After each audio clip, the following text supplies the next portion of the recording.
sebetulnya isu-isu perempuan yang saat ini menantang dan perlu pemikiran intensif bersama, yang isunya juga belum ada perlindungan yang lebih komprehensif secara legal, proteksi dan sistem yang lebih sistemik lainnya. Kita lihat misalnya yang sekarang banyak diresahkan dan diadukan ke Komnas Perempuan misalnya, dan juga ke lembaga-lembaga layanan yang lain, itu adalah cybercrime atau cyberbullying, ya. Itu jadi soal sendiri di mana perempuan melalui Facebook, melalui Twitter, melalui sosial media, melalui cyber yang lain rentan menjadi korban perdagangan, korban eksploitasi seksual, bahkan cyberbullying sekarang ini digunakan oleh kelompok-kelompok kanan anarkis untuk melakukan teror-teror kepada sejumlah penggiat HAM gitu ya, terutama mengangkat isu-isu yang dianggap sensitif, krusial gitu. Jadi kalau dulu women human rights defender atau perempuan pembela HAM atau seseorang pembela HAM itu yang sekarang oleh PBB sangat dilindungi. Kalau dulu mungkin musuhnya adalah militerisme dan lain sebagainya ya.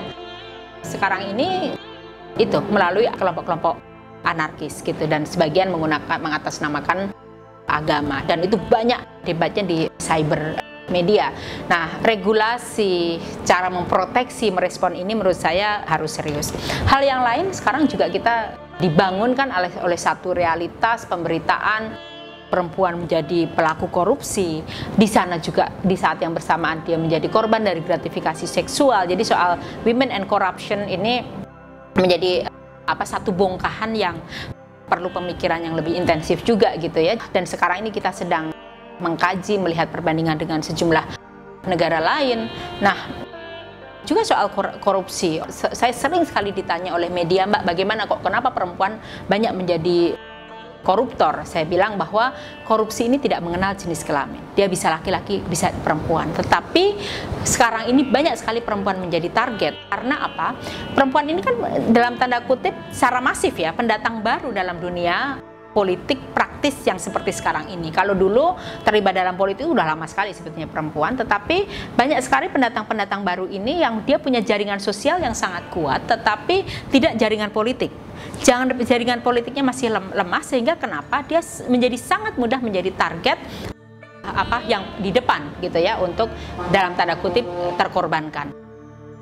Backupnya masih lemah. Hal yang lain dalam masyarakat yang sangat patriarkal ini, perempuan kan sering mendapatkan peran-peran dia sebagai pelobi, dia sebagai pemegang uang, dia sebagai sekretaris, sebagai pengantar, itulah yang kemudian yang paling mudah akan dikenai.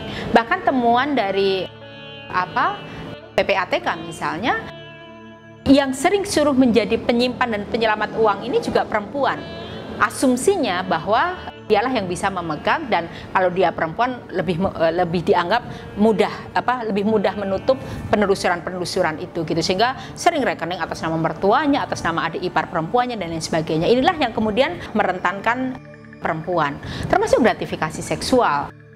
Ini juga banyak anak-anak student muda yang tidak tahu apa-apa karena kemudian yang mendekati adalah tokoh-tokoh luar biasa, bahkan mengatasnamakan agama gitu ya, sehingga mereka juga termasuk yang rentan terlibat atau terkorbankan dalam konteks ini gitu. Hal yang lain juga kekerasan berbasis budaya. Ini banyak terjadi, tetapi sakralitas institusi adat, institusi budaya ini kan kadang hampir sama polanya seperti sakralitas institusi agama. Orang takut mengkritik, orang takut mereform. Apalagi sekarang misalnya pembangunan dianggap menjadi sumber masalah, sehingga orang meromantisir kembali ke sistem adat, sehingga orang menganggap seluruh sesuatu yang dari adat itu serba luar biasa, sehingga kadang pembela isu masyarakat adat dan lain sebagainya tidak otomatis dia tahu bahwa di dalamnya ada soal isu-isu kekerasan terhadap perempuan. Menyoal isu kekerasan terhadap perempuan kadang juga masih disoal bahwa itu bisa menjadi agenda nanti setelah isu ini ada isu adat menjadi pengakuan gitu. Jadi ini luar biasanya sekarang misalnya komunitas adat perempuan-perempuan aman mulai bahwa ini agenda yang sama pentingnya gitu ya, dengan mengadvokasi persoalan adat, dan mereka udah mulai masukkan isu kekerasan terhadap perempuan menjadi bagian penting dari persoalan ini. Nah, tapi masalahnya bagaimana national mechanism juga penting untuk bisa memberi jawaban terhadap kekerasan-kekerasan terhadap perempuan yang diatasnamakan adat, budaya, dan lain sebagainya. Padahal menurut tim expert atau expert PBB untuk hak budaya bahwa apapun itu, atas nama apapun, mau atas nama agama, mau atas nama adat, mau atas nama sistem apapun, kalau melahirkan satu diskriminasi dan juga melahirkan satu kekerasan, maka dia wajib disoal gitu. Jadi yang seperti inilah yang penting untuk kita reform.